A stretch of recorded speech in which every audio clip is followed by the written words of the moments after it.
오늘 우리에게 주신 하나님의 생명의 말씀은 누가복음 20장 19절에서 26절 신약성경 128페이지에 있습니다. 서기관들과 대제사장들이 예수의 이 비유는 자기들을 가리켜 말씀하심인 줄 알고 즉시 잡고자 하되 백성을 두려워하더라. 이에 그들이 엿보다가 예수를 총독의 다스림과 권세 아래 넘기려 하여 정탐들을 보내어 그들로 스스로 의인인 채 하며 예수의 말을 책잡게 하니, 그들이 물어 이르되 선생님이여 우리가 아노니 당신은 바로 말씀하시고 가르치시며 사람을 외모로 취하지 아니하시고 오직 진리로서 하나님의 도를 가르치시나이다. 우리가 가이사에게 세를 바치는 것이 옳으니까 옳지 않으니까 하니, 예수께서 그 간계를 아시고 이르시되 데나리온 하나를 내게 보이라. 누구의 형상과 글이 여기 있느냐? 대답하되 가이사의 것이니이다. 이르시되 그런즉 가이사의 것은 가이사에게, 하나님의 것은 하나님께 바치라 하시니, 그들이 백성 앞에서 그의 말을 능히 책잡지 못하고 그의 대답을 놀랍게 여겨 침묵하니라. 아멘. 오늘은 누가복음 20장 19절에서 26절까지 말씀을 중심으로 나의 주인은 누구인가? 오늘은 제목이 제일 중요한 부분 중에 하나거든요. 한번 함께 읽어보겠습니다. 시작. 나의 주인은 누구인가? 사람들은 그 마음속에 자신이 되고자 하는 그 꿈과 이상 혹은 닮고자 하는 삶의 모델들이 있습니다. 여러분은 누구를 닮길 원합니까? 정답은 잘 아는데 우리가 예수님 닮기를 원한다라고 말하지만 우리 이상과 꿈이 진짜 예수님 닮는 건가? 제가 몇 년 전에 우리 교회 유스 학생들하고 너희는 커서 무엇이 되고 싶은가 하면서 이렇게 한 학생들 이렇게 물어보면서 이렇게 간담회 비슷하게 한 적이 있습니다. 그러니까 학생들이 이제 부모님의 압력에 의해서인지 아니면 자기의 뜻인지 모르겠지만 이렇게 자기가 원하는 꿈과 이상 직업을 말하더라고요. 의사, 변호사, 약사, 교사, 간호사, 모두 끝에 뭐가 붙어 있습니까? 다 사자가 붙어요. 박사 뭐. 그런데 유독 없는 것이 뭐냐면 같은 사자인데 목사, 선교사는 없더라고요. 야, 많이. 이게 제일 많아야 되는데 별로 없어요. 그처럼 우리가 살다 보면은 내가 무엇이 되어야 하지라는 꿈이 있으면 그 꿈을 위해서 노력도 하고 열심도 내고 최선을 다하는 삶을 살기도 합니다. 왜냐하면 꿈은, 그리고 올바른 것을 가르치는 가치관은 한 사람의 인생을 아주 멋지고 아름답게 바꾸어 가기 때문입니다. 사람이 어떤 모습으로 바뀌어 가느냐는 그 사람 속의 내면의 인격과 외적인 환경을 통해서, 어떤 사람은 야, 저 사람은 진짜 성인이다, 어떤 분은 야, 이 사람은 진짜 천사와 같다 라는 분이 있다는 것이죠. 한번 옆 사람을 한번 볼까요? 천사처럼 보입니까? 마음속에 있는 대로 보인다는 말이 있어요. 천사처럼 보이기를 축복합니다. 그래서 어떤 사람은 이 사람은 참 귀하다, 저렇게 살아야지, 나도 저 사람의 신앙을 닮고 싶다, 이렇게 살면서 생각하는 분도 있지만, 우리가 살다 보면, 이 땅에 살다 보면, 이런 표현에서 좀 죄송하지만 저 사람이 인간인지 짐승인지 구별 안 될 정도로 악을 행하며 죄를 지으며 살아가는 분들도 있더라는 것입니다. 그러니까 우리가 어떠한 삶을 살아가느냐는 내 안에 누구를 내 삶의 주인으로 모시고 살아가느냐에 따라서 삶과 환경이 바뀔 수 있다는 것입니다. 오늘 본문에도 보면 하나님의 꿈과 하나님의 나라를 삶의 목표로 생각하면서 이 땅에서 하나님의 나라를 선포하신 예수님과 똑같이 자신들도 하나님을 섬기고 이 땅에 살아간다고 하던 종교 지도자들, 이 둘의 꿈과 가치관, 서로 다른 가치관 때문에 예수님과 종교 지도들 사이에 큰 영적 전쟁, 이 땅에 트러블이 생기고 갈등이 생기기 시작합니다. 1차 전쟁이 벌어졌는데 예수님이 말씀으로 그리고 비유를 들면서 바리새인과 사두개인을 하나님의 말씀으로 확 공격해가지고 이 종교 지도자들이 어떻게 됐을까요? 꼼짝 못하고 망신을 당하고 어려움을 당했습니다. 예수님 말씀이 다 옳고 진리인데 이들은 외식적이고 가식적이고 이런 삶이 많았기 때문이죠. 그러다 보니까 이분들이 그냥 넘어갔을까요? 안 넘어갔을까요? 안 넘어갑니다. 그러니까 종교적으로 신앙적으로 말씀으로는 이길 수 없으니까 이번에 이제 2차로 공개하는 게 뭐냐면 로마 정치 권력을 이용해서 예수님을 죽이려고 음모를 세우고 계획을 세워서 실행합니다. 예수님을 책잡아 죽이려는 당시 종교 지도자들은 예수님에게 어떤 사람들을 보내는가? 자, 오늘 본문 19절에서 20절 말씀을 함께 읽어보겠습니다. 시작. 서기관들과 대제사장들이 예수의 이 비유는 자기들을 가리켜 말씀하신 줄 알고 즉시 잡고자 하되 백성을 두려워하더라. 이에 그들이 엿보다가 예수를 총독의 다스림과 권세 아래에 넘기려 하여 정탐들을 보내어 그들을 스스로 의인인 채 하며 예수의 말을 책잡게 하니. 자, 우리 19절에 보면 서기관들과 대제사장들, 너희들이 지금 하나님이 선지자들을 보내고 하나님의 아들을 보내도 너희가 죽이려 하는구나, 예수님이 나를 죽이려고 하는구나 라는 것을 예를 들어서 딱 설명하니까 이 사람들이 알아들었을까요? 못 알아들었을까요? 눈치 빠르게 알아듣는다는 거예요. 예수님이 지금 우리를 공격하려고 이 비유를 들었구나 라는 것을 알고 나서 회개를 했겠습니까? 예수님을 죽이려고 했겠습니까? 보통 사람들은 하나님 말씀 선포하면 아유 하나님 죄송합니다, 제가 죄를 지었습니다, 회개하는데 이 종교 지도자들, 교만한 사람들, 권력과 힘 있던 사람들은 오히려 예수님만 딱 치워버리면 내 이름이 더 드러나고 내 권위와 내 권세가 계속 유지된다 라고 하면서 죽이려고 했는데 왜 함부로 예수님을 죽일 수가 없습니까? 백성을 두려워하더라. 지금 백성들이 누구를 따르고 있죠? 예수님이 질병을 치유해 주고 고난을 이기게 하고 이러니까 예수님을 따르는 무리들 때문에 두려워서 예수님을 함부로 공격하지 못합니다. 그러니까 이 상황에서 예수님을 죽이기 위해서 서기관들, 이 사람들은 종교적으로 유대 성향이 강한 사람들이고요, 대제사장들, 이 사람들은 로마 정권에 빌붙어서 자기 권위를 지키던 사람들입니다. 이 서로 다른 두 부류가 연합해 가지고 모의하고 계획해서 예수님을 죽이려 합니다. 그러면서 우리 20절에 보니까 누구를 보냅니까? 정탐꾼들을 보냅니다. 정탐꾼들. 그러니까 계획을 세워가지고 예수님에게 책잡기 위해서 정탐꾼들을 보내는데 이 정탐꾼들이 누군가, 이게 마가복음 12장 13절에 보면 누군지 구체적으로 성경에 기록합니다. 한번 읽어보겠습니다. 시작. 그들이 예수의 말씀을 책잡으려 하여 바리새인과 헤롯 땅 중에서 사람을 보내매. 예수님을 궁지에 몰아넣고 죽이려고 평소에 늘 싸우던 반대파 두 부류, 그러니까 바리새파와 헤롯 땅이 두 서로 다른 그룹들을 함께 보냅니다. 왜 이렇게 보내는지는 그 뒤편의 질문을 보면 의도적으로 이 서로 다른 두 분을 보냈다라는 것을 알 수 있습니다. 이스라엘의 입장에서 보면 민족을 대변하고 민족주의를 강조한, 그러니까 우리 이스라엘 민족이, 이 유대 민족이 로마의 억압에서 벗어나기 위해서는 우리가 하나님께서 보내주시기로 한 누구를 기다려야 된다고요? 메시아, 구원자. 그러니까 이 예수님을 메시아, 구원자로 인정하지 않는 이 바리새인들이 예수님을 죽이려고 이 음모에 가담하게 됐고요. 또 반대로 당시 로마 권력에 빌붙어서 헤롯 왕과 로마의 정치 세력에 아부하던 제사장들과 헤롯 당원들이 예를 들어서 예수님이 정치, 경제, 권력을 잡고 유대가 독립해버리면 로마에 빌붙어 살던 헤롯 당하고 대제사장들은 어떻게 되겠습니까? 큰 고난을 당하겠죠. 그러니까 이 사람들도 예수님을 죽여야 자기들이 편합니다.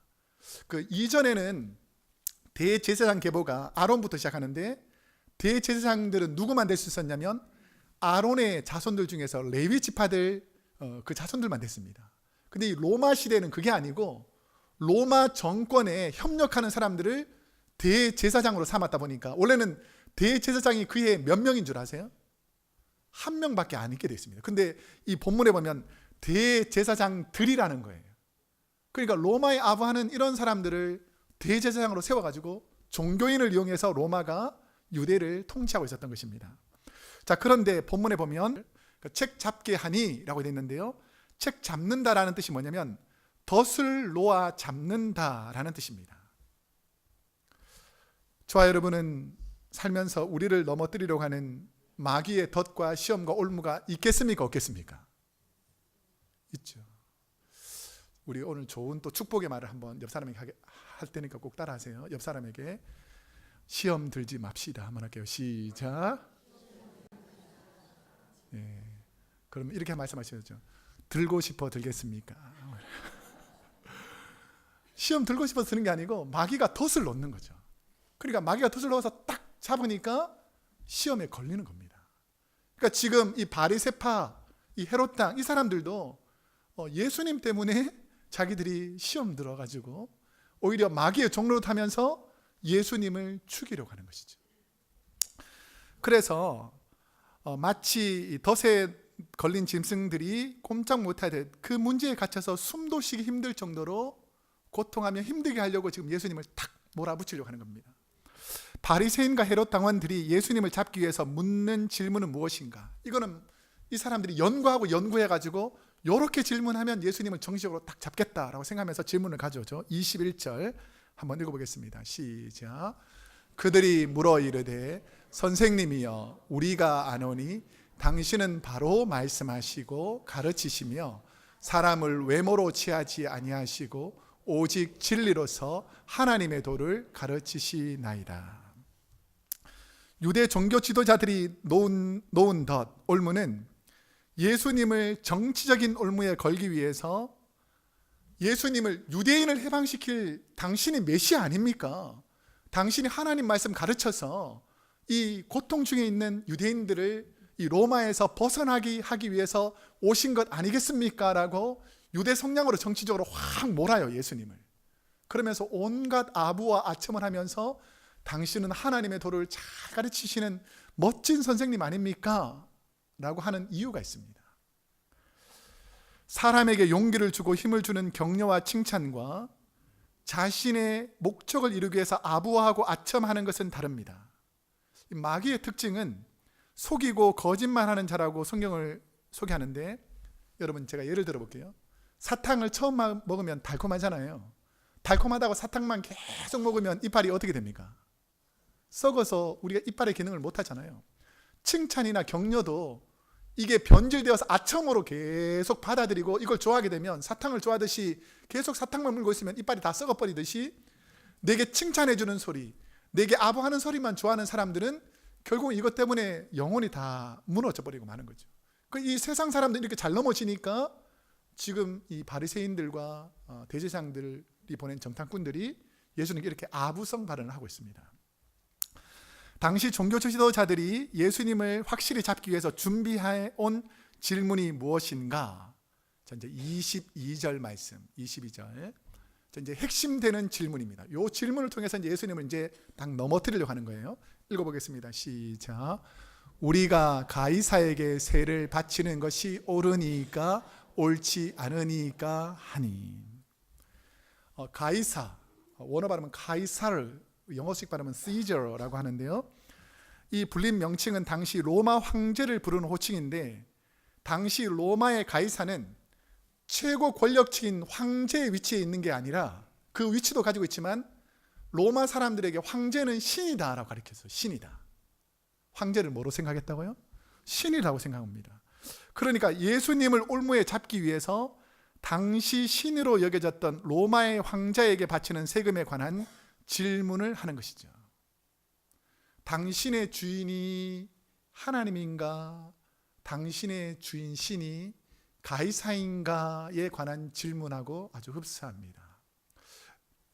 그때 당시에 AD 한 6세기경부터 로마의 통치를 받던 이스라엘 백성들이 내야 되는 세금의 종류가 크게 세 가지 정도가 있었어요. 그 첫 번째는 지세인데요. 무엇을 수확하면, 가을에 추수하거나 무엇을 수확하면 10분의 1을 다 세금으로 내야 됐습니다. 그 다음에 이제 수확한 것을 바로 추수하지 않고 술이나 과일이나 이렇게 좀 모아둘 수 있잖아요. 이런 것은 얼마를 내냐면 5분의 1을 내고, 만약에 금이나 은, 현물을 이렇게 오고 가면서 이익이 생길 수 있잖아요. 그럼 그 소득을 다 지세를 내게 됐습니다. 그 다음에 개인이 일을 해서 얻는, 노동을 했거나 일을 해서 얻는 소득의 1%를 또 황제가 다 걷어가 버렸어요.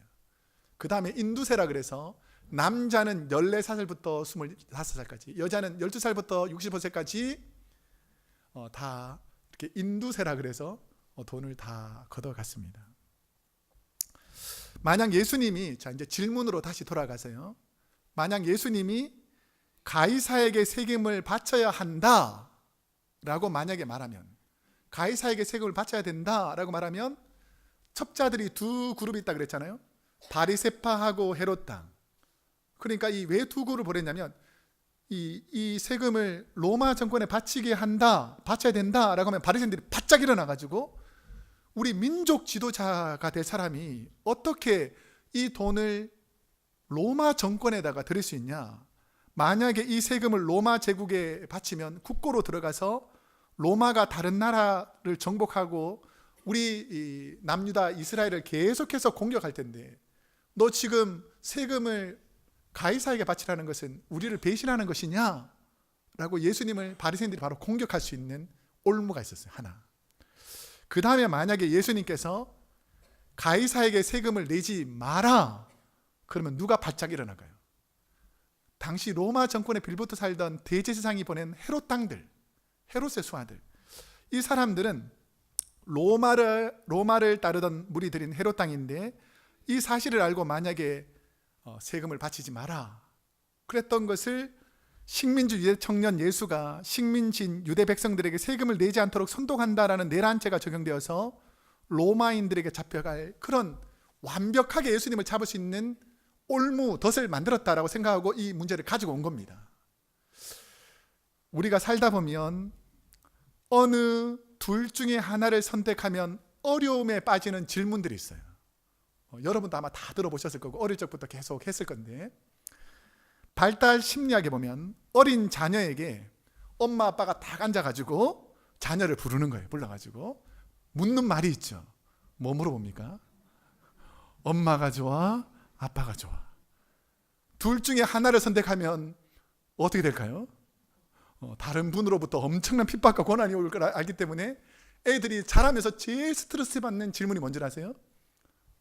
엄마 아빠가 딱 앞에 가지고 한 명만 있으면 그 사람 좋아한다 그러면 되는데, 둘이 불러가지고 엄마가 좋아 아빠가 좋아, 이게 제일 힘든 선택이죠.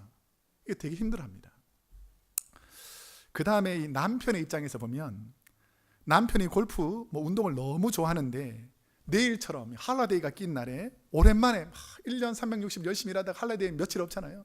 그래서 이제 친구들하고 팀을 짜가지고 골프 치기로 딱 되어 있는데, 갑자기 아내가 이번 휴일에는 나랑 쇼핑 가고 애들이랑 점심 저녁을 같이 먹자. 그러면 남편이 친구가 있는 골프장을 선택해야 될까요? 아니면 아내와 가정이 있는 예. 그러면 이제 속으로는, 야, 내가 지금 몇 개월 만에 돌아오는 이 휴식 기간에 진짜 오랜만에 한번 쉬려고 그러는데, 내가 늘 같이 가족들하고 식사도 하고 노는데 꼭 이날까지 나를 불러가지고 선택하게 해야 되겠냐라고 갈등이 있을 수 있잖아요. 속으로는 갈등이 있지만 하면서 이렇게 막 가게 되죠.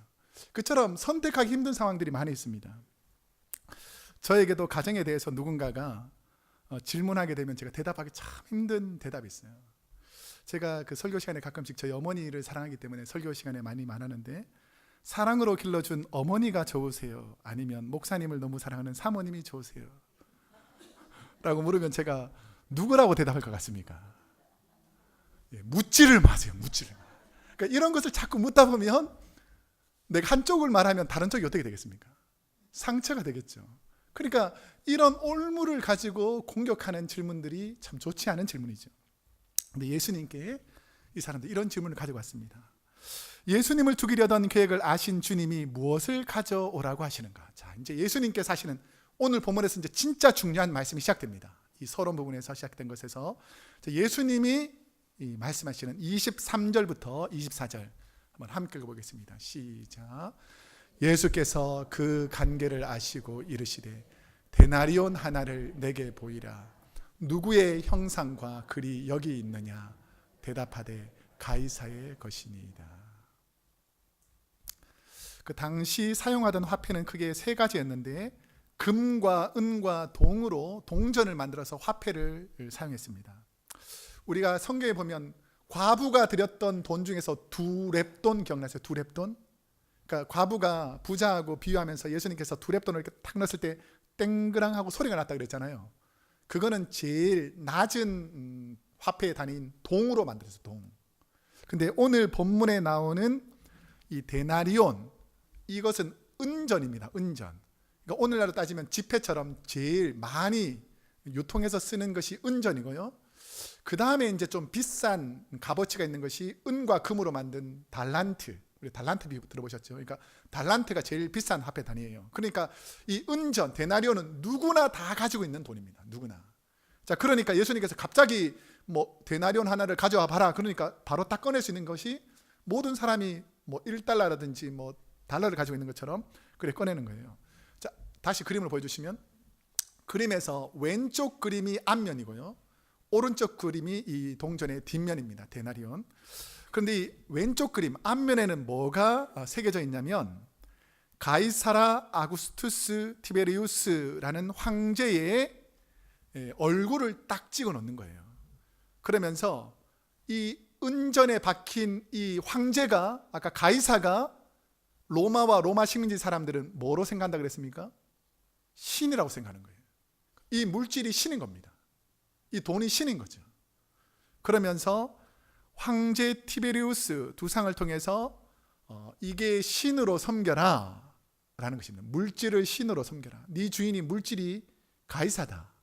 이것을 예표하고 있고요. 그 다음 뒤편에는 뭐라고 쓰여 있냐면 오른쪽에 있는 뒤편의 그림에는 포티팍스 막시묵스라고 써 있는데 지극히 높으신 사제, 가장 높은 제사장 같은 사람, 지극히 높은 신, 이런 의미가 있어요. 그러니까 황제가 로마 정권 안에서는 신이다. 그러니까 물질이 신이다. 그러니까 여기에 복종해라. 이런 의미인 것이죠. 자, 그런 것을 잘 아시는 우리 주님께서 대제사장, 서기관, 바리새인, 헤롯당, 종교 지도자들이 누구를 주인으로 섬겨야 됩니까? 종교 지도자들이, 목사님이, 장로님이, 성도님이, 집사님이 누구를 주인으로 섬겨야 되겠습니까? 하나님을 주인으로 섬겨야 되는데 이 사람들은 다 주인이 동전 안에 새겨진 황제인 거예요. 그러면서 바리새인들과 헤롯 당원들이 묻는 질문에 예수님이 어떻게 대답하시는가? 자, 25절 말씀해 보면 이르시되 그런즉 가이사의 것은 가이사에게. 그 원어에 보면 우리 지금 개역 개정 성경에는 빠져 있는데 원어 헬라어 성경에 보면 카이라는 그러나 혹은 그리고라는 접속사가 생략되어 있어요. 근데 이게 어떨 때는 그리고라고 해석하고 앞뒤 문맥이 똑같을 때는, 앞뒤 문맥이 다를 때는, 반대가 될 때는 그러나라는 거예요. 근데 카이가 앞하고 뒤 내용을 보면 가이사하고 하나님이 같을 수가 없잖아요. 그러니까 문맥의 의미로는 그러나입니다. 그러나 네가 만약에 이 동전이 보일 때에 가이사의 것이라고 생각하면 가이사에게 드리고, 네가 만약에 이 물질의 중심이 하나님의 것이라고 생각하면 하나님께 드리라는 거예요. 이게 본문은 1차원적인 접근에서 납세 문제라고 생각하는데 이건 아닙니다. 이거 잘못된 해석이에요. 세금을 잘 내야 된다, 이게 교훈이 아닙니다. 예수님께서 그때 당시에 많은 사람들에게 세금 잘 내게 하기 위해서 이렇게 대답한 게 아니에요. 원래 이 의미는 뭐냐면 네 주인이 누구냐에 관한 질문입니다. 종교 지도자들, 너 종교인이라고 하면서, 너 유대인이라고 하면서, 네 로마에 빌붙어 사니까 네 주인이 가이사일 것 같으면 가이사에게 드려라. 하지만 저와 여러분의 삶에 은혜를 주시고 복을 주시고 복을 주신 분이 하나님이라면 하나님께 드리라. 이게 바로 예수님의 말씀입니다. 이걸 왜 알 수 있냐면 하나님께 바치다라는 이 바치다 원어의 의미가 아주 중요합니다. 이 바치다는 뜻이 뭐냐면 되돌려 놓다라는 뜻이에요. 우리가 살다 보니까 하나님이 아닌 물질을 의식할 때가 있고 관계를 의식할 때가 있고 상황을 의식할 때가 있는데 그 세상의 주인에서 다시 하나님이 너희 주인 되게 되돌려 놓으라는 거예요. 여러분, 하나님 잘 섬기면 하나님께서 물질의 복을 줄 줄로 믿습니다. 물질을 따라가면 물질의 종이 되지만 하나님을 섬기면 하나님 복을 주신다는 거예요. 여러분이 아무리 열심히 운동하고 체력을 단련해도 하나님께서 치시면 병이 걸리는 거죠. 근데 여러분이 아무리 어려운 질병이 있어도 하나님께 의지하면 하나님께서 치료할 줄로 믿습니다. 그래서 내 주인이 누구냐? 가이사가 네 주인이냐? 하나님이 네 주인이냐? 종교 지도자 너희들 선택해라, 이 질문이에요. 여러분, 하나님을 선택해서 주의 전에 오른 것이 하나님의 자녀의 복인 줄로 믿습니다. 이 데일 카네기의 근심이여 안녕이라는 책에 보면 이 땅에 많은 사람들이 고민하는 스토리를 하나 적혀져 있습니다. 메리 큐스 마네라는 한 여인이 이 책에 등장하는데, 남편이 갑자기 사업을 하다가 부도가 나서 망해버렸어요. 그러니까 남편은 이 부도가 나서 어려우니까 많은 사람들이 자기를 협박하니까 도망쳐 버렸습니다. 그러니까 자녀들하고 이 메리 큐스라는 여인이 함께 있는데, 자녀들도 돈이 없으니까 그 학용품을 사야 되는데 돈이 없으니까 문구점에서 연필을 훔치다가 그 가게에서 걸려버린 거예요. 그 가게 주인이 경찰에 신고하고 이렇게 해가지고 두 자녀가 학교에서 퇴학을 당해버립니다. 그러니까 집이 부도나서 갈 곳도 제대로 없이 막 지하 아주 조그만 방에 살고 있는데 자녀들이 학교에서 퇴학당해가지고 갈 곳이 없으니까 이 여인이 얼마나 한심스럽고 힘들겠어요. 그래서 이거 생각하고 우울증에 빠지고 어려움에 닥치니까 이 험한 세상 살아서 뭐하냐, 그냥 죽어버리자, 이렇게 생각해가지고 아이들을 잠재워 놓고 가스를 틀어놓고 이제 죽을 생각으로 이제 방에 누웠습니다.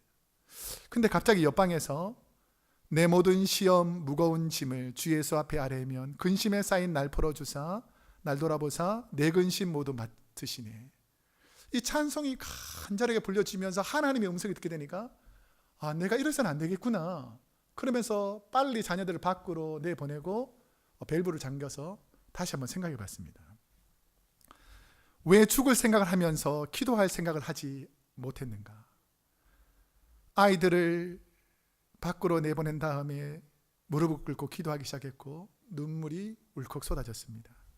그녀는 다시 용기를 내어서 시골에 내려가 집을 얻어 새로운 삶을 시작했고 하나님의 은혜로 다시 한번 회복된 삶을 살았다라는 것이 근심이여 안녕이라는 책에 보면 나오는 내용입니다. 근데 이 카네기가 그 책의 결론에서 말하는 내용이 있는데 뭐냐면, 죽을 수 있는 용기를 가진 자들이여 하나님 앞에 기도할 수 있는 용기로 바꾸십시오. 100번의 탄식보다 한 번의 기도가 기적을 가져오고 100번의 절망보다 한 번의 주를 향한 믿음이 삶을 바꾼다라는 것이죠. 여러분, 힘들어 죽겠습니까? 그러면 기도하시기 바랍니다. 내 삶의 절망이 100번, 1000번 일으킵니까? 그때 하나님 앞에 엎드리면 하나님이 주인 된 사람은 하나님께서 바꾸어 주신다라는 믿음으로 사는 것이죠. 사랑하는 성도 여러분, 인생은 얼마나 어디로 빨리 달리느냐가 중요한 것이 아니라 속도보다 중요한 것은 누구의 뜻을 따라 누구에게 달려가느냐가 훨씬 더 중요하다라는 것입니다. 예수님의 말씀에 대하여 책 잡으려던 사람들과 백성들이 예수님의 말씀을 듣고 너의 진짜 주인이 누구냐라는 말을 듣고 어떻게 반응하는가? 자, 26절 말씀 한번 읽어보겠습니다. 시작. 그들이 백성 앞에서 그의 말을 능히 책잡지 못하고 그의 대답을 놀랍게 여겨 침묵하니라. 아멘. 세상에서 섬기던 것을 돌이켜 하나님께로 회복되는 회복이 무엇인가? 잘 들으세요. 하나님께 회복된 사람은 입술에 감사를 고백하게 되어 있습니다. 여러분, 감사하기를 축복합니다. 제가 이제 조금 몇 가지 예를 들 테니까 조금 안 맞더라도 받아들이고 아멘으로 받아시기를 축복합니다. 저는 우리 크로스웨이 교회를 허락하신 하나님께 감사합니다.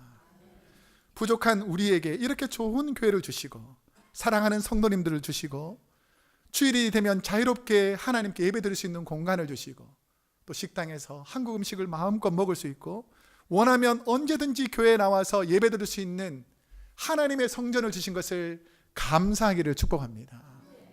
혹시나 이건 제가 노빠심인데 감사가 별로 없는 분들은 올 여름에 저랑 꼭 멕시코 선교를 같이 가세요. 우리가 얼마나 좋은 환경이 있는지를 거기 가보면 비교가 확실히 됩니다. 그 다음에 우리뿐 아니라 지역의 연약한 히스패닉 교회가 갈 곳이 없고 뭐 그 페이먼 너무 비싸고 이렇게 해가지고 찾다가 우리 교회에 부탁을 했어요. 그래서 우리 교회가 당회를 거쳐가지고 이분들을 모셔가서 이렇게 공간을 마련해 줬어요. 그러니까 이분들이 이제 성도들이 잘 되니까 뒤쪽에다가 앞쪽으로 공간 옮겨달라고 해서 또 옮겨드렸습니다. 그러니까 이분들이 지난 몇 주 사이에 어떤 일을 했냐면 우리 교회가 참 아름답게 다 꾸며져 있는데 소예배실이 항상 지저분했어요.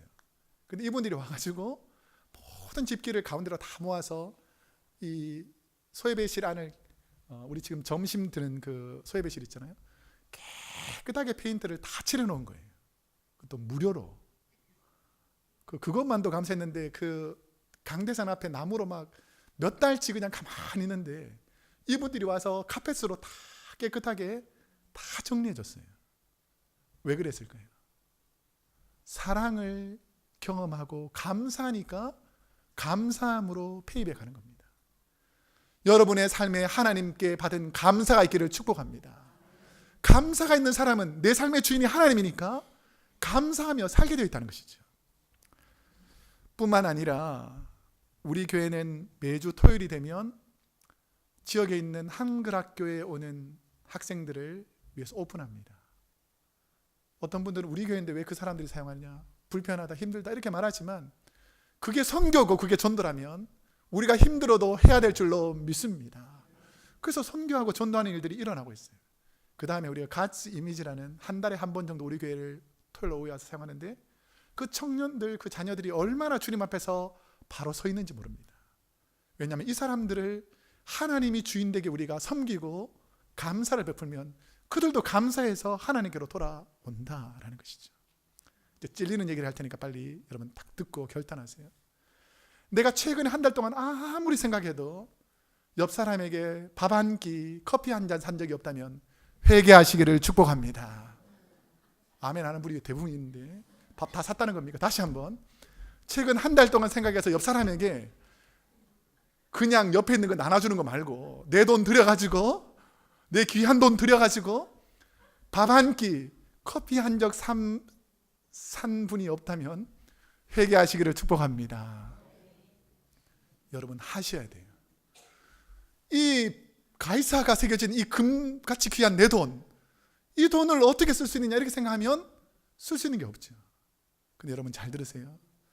하나님의 영광을 위해서 하나님이 주인 되어서 내 것이 아닌 하나님이 주셨기 때문에 하나님 위해서 쓰면 하나님이 더 채워주실 줄로 믿습니다. 이게 믿음이에요. 여러분 돈이 주인 된 사람은 절대로 돈에서 벗어나지 못합니다. 근데 하나님이 주인 된 사람은 마음껏 쓰고 베풀어도 입술에 뭐가 있을까요? 감사가 있다는 거예요. 하나님 감사합니다. 하나님 베풀 수 있어서 감사합니다. 이번 주 화요일 수요일은 이틀 동안 세계 금식 기도원의 소망의 수련회를 하는데 우리 시무 권사님들, 우리 여전대회원들, 장로님들, 성도님들이 어르신들을 위해서 얼마나 도와주시는지 제가 볼 때는 차고 넘칩니다. 여러분 베풀고 섬기면 하나님께서 더 좋은 것으로 채워주실 줄로 믿습니다. 이제 말씀을 맺겠습니다. 여러분의 꿈은 뭡니까? 여러분의 자녀들에게 원하는 여러분의 꿈은 도대체 뭡니까? 돈 잘 버는 의사, 변호사, 약사, 간호사, 박사, 가이사가 새겨진 물질과 같은 것이 여러분의 주인이라면 여러분 오늘 그 물질을 던져버리시고 하나님을 저와 여러분의 주인으로 삼기를 축복합니다. 하나님이 주인 되면 하나님께서 다 공급해 주시는 거예요. 하나님이 다 채워주시는 것입니다. 교회는 성도는 하나님께 받은 은혜로 감사하며 살기로 결정하고 그대로 살기 위해 최선을 다하고 때론 힘들고 어려워서 눈물을 머금고 가슴을 통해하면서라도 하나님께로 돌아오는 것입니다. 저는 제 방에 가보면 그 사진 속에 우리 큰아들 둘째 아들이 3살 7살 때 사진이 있어요. 전에도 한번 말씀드렸는데 왜 5살 7살 때 그 사진인데 왜 5살 7살 때 사진이 있는 줄 아세요? 그때가 제 말을 제일 잘 들었거든요. 시키면 시키는 대로 아빠가 하자는데 제일 잘 들었던 때거든요. 여러분, 우리가 하나님께서 처음 창조하셨을 때는 하나님의 형상을 가진, 하나님 말씀에 순종하는 기쁘고 즐거워하는 하나님의 자녀였어요. 그런데 어느 순간 마귀가 속이는 물질, 가이사가 새겨진 세상의 우상들 때문에 우리의 형상이 변질되고 왜곡됐다는 것이죠. 자, 여러분 혹시 막 누구랑 막 싸워 보셨어요? 막 피를 토하면서 막 싸우면서 막 혈기를 내고 막 싸워 보셨죠? 얼굴이 뭐처럼 닮았어요? 이게 인간인지 짐승인지 모르는 그 형상이 일그러질 때가 있잖아요. 그런데 하나님께 은혜 받고 하나님께 감사하고 하나님께 영 돌리면 내 안에 숨어있던 모든 원망과 불평이 다 사라지고 감사가 넘치면 아무리 연약해 보이는 분들도 다 천사처럼 보이게 돼 있는 거예요. 여러분, 하나님이 주인 되면 여러분의 형상이 회복됩니다. 여러분의 가치관이 회복됩니다. 오늘 그 회복을 경험하시기를 축복합니다. 기도하겠습니다.